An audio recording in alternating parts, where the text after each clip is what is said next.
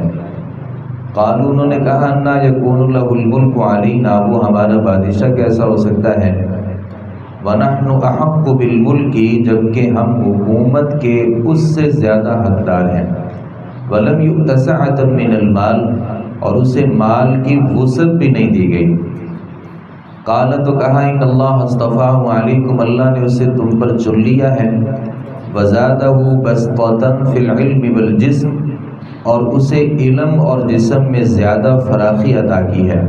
واللہ یؤتی ملکہ من یشاء، اور اللہ حکومت جسے چاہتا ہے دیتا ہے۔ واللہ واسع علیم، اور اللہ بہت وسعت والا، سب کچھ جاننے والا ہے۔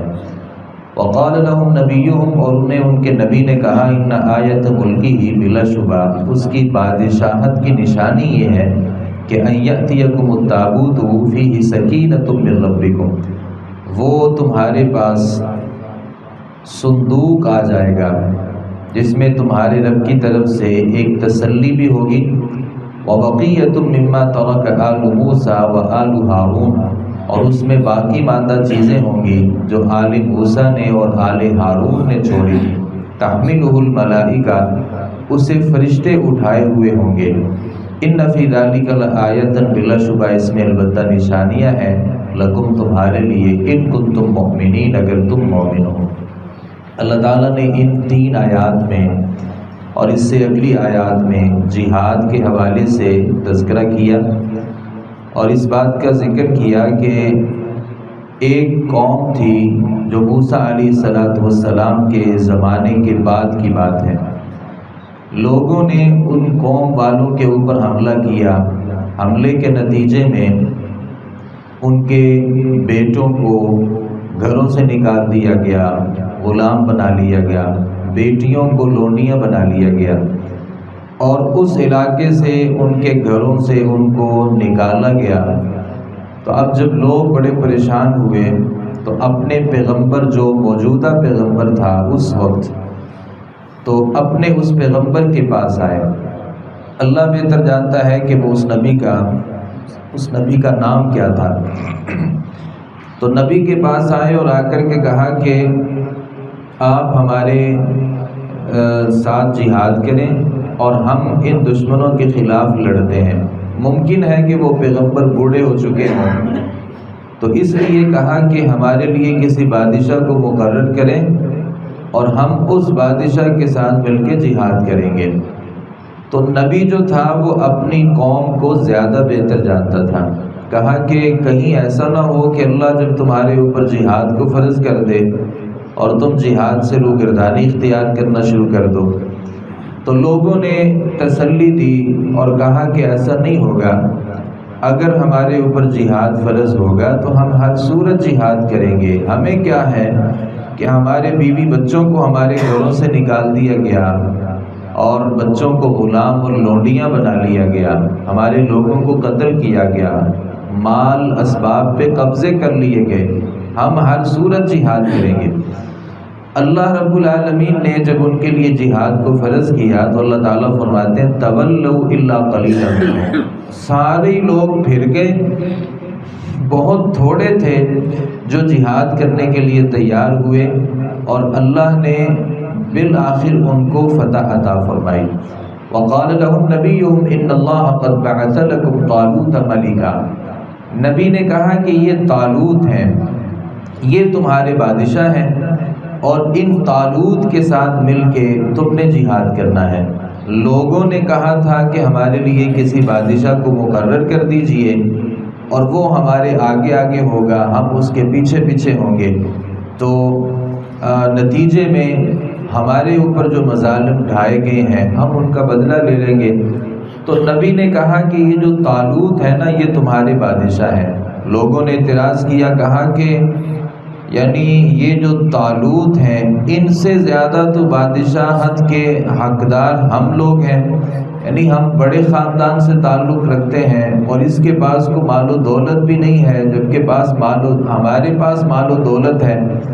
تو نبی نے اپنے لوگوں کو یہ بات سمجھائی کہ ان اللہ اصطفاہ علیکم. پہلی بات یہ ہے کہ ان طالوت کو اللہ نے منتخب کر دیا ہے، اور دوسری بات یہ ہے کہ اللہ نے اس کو علم بھی زیادہ آپ سے دیا ہے اور جسم بھی زیادہ دیا ہے، یعنی وہ طاقتور بھی ہے، اور اس کے پاس اللہ رب العالمین کی طرف سے علمی جو فراست ہے، فہم ہے، وہ بھی اس کے پاس ہے.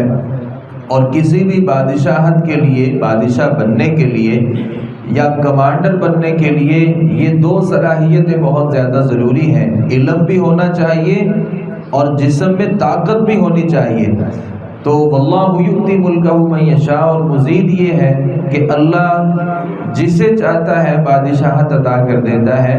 یہ اللہ میرا اور آپ کا پابند تو نہیں ہے کہ اسے بادشاہ بنانا چاہیے اور اسے بادشاہ نہیں بنانا چاہیے. اب لوگ پھر بھی اعتراض کر رہے تھے، تو اللہ رب العالمین نے کہا کہ وہ جو نبی ہوگا نا، اور جو تمہارا بادشاہ ہوگا اور جس کے ساتھ مل کے آپ نے جہاد کرنا ہے، وہ ایک اس کے پاس نشانی ہوگی. نشانی یہ ہوگی کہ اس کے پاس تابوت سکینہ ہوگا، اور وہ جو تابوت سکینہ ہے وہ تمہارے پاس لے کر کے آئے گا. اور اس تابوت سکینہ میں اللہ رب العالمین کی طرف سے آل موسیٰ نے اور آل ہارون کی جو باقی نشانیاں تھیں نا، وہ اس تابوت کے اندر ہوں گی. اور اللہ رب العالمین کے جو نورانی فرشتے ہیں وہ اس تابوت کو اٹھائے ہوئے ہوں گے، اور وہ طالوت کو آ کر کے مل جائے گا. تو یہ دلیل ہے کہ اللہ رب العالمین نے اسے تمہارا بادشاہ مقرر کر دیا ہے.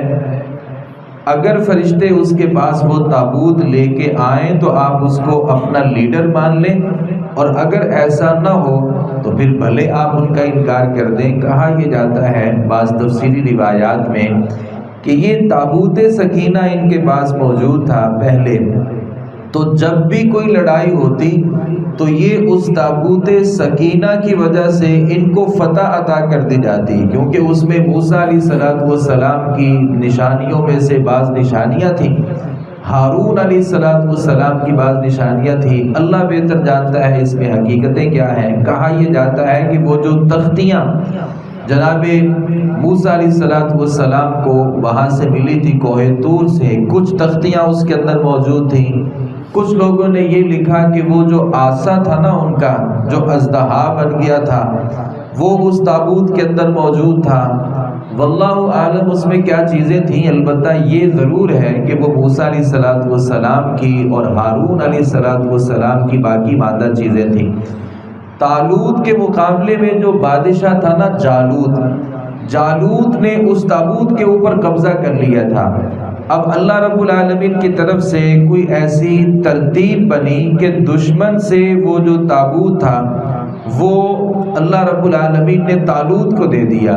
بعض تفسیروں میں لکھا ہے کہ یہ تابوت ان کافروں کے پاس تھا، تو ان کے علاقے میں کوئی وبائی امراض پیدا ہو گئی، اور انہیں یہ لگا کہ یہ جو تابوت ہم نے قبضہ کیا ہوا ہے نا، یہ اس کی نحوست ہے، لہٰذا انہوں نے تابوت جو تھا وہ پکڑا اور اسے باہر پھینک دیا یا کسی جگہ پہ منتقل کر دیا. وہاں سے اللہ رب العالمین کے جو فرشتے تھے انہوں نے اس تابوت کو پکڑا، اور طالوت علیہ السلام جس کو اللہ رب العالمین نے بعد میں نبی بھی بنا دیا تھا، تو طالوت علیہ السلام کو وہ تابوت جو تھا وہ دے دیا. اب طالوت علیہ السلام جن کے بارے میں لوگ اعتراض کر رہے تھے کہ ہم ان کو بادشاہ اور اپنا لیڈر نہیں مانتے، جیسے ہی وہ تابوت دیکھا تمام کے تمام لوگ جو تھے وہ طالوت علیہ السلام کے ساتھ مل کے قتال کرنے لگے. لڑائی ہوئی. آگے اللہ رب العالمین نے اس لڑائی کا تذکرہ بھی کیا ہے.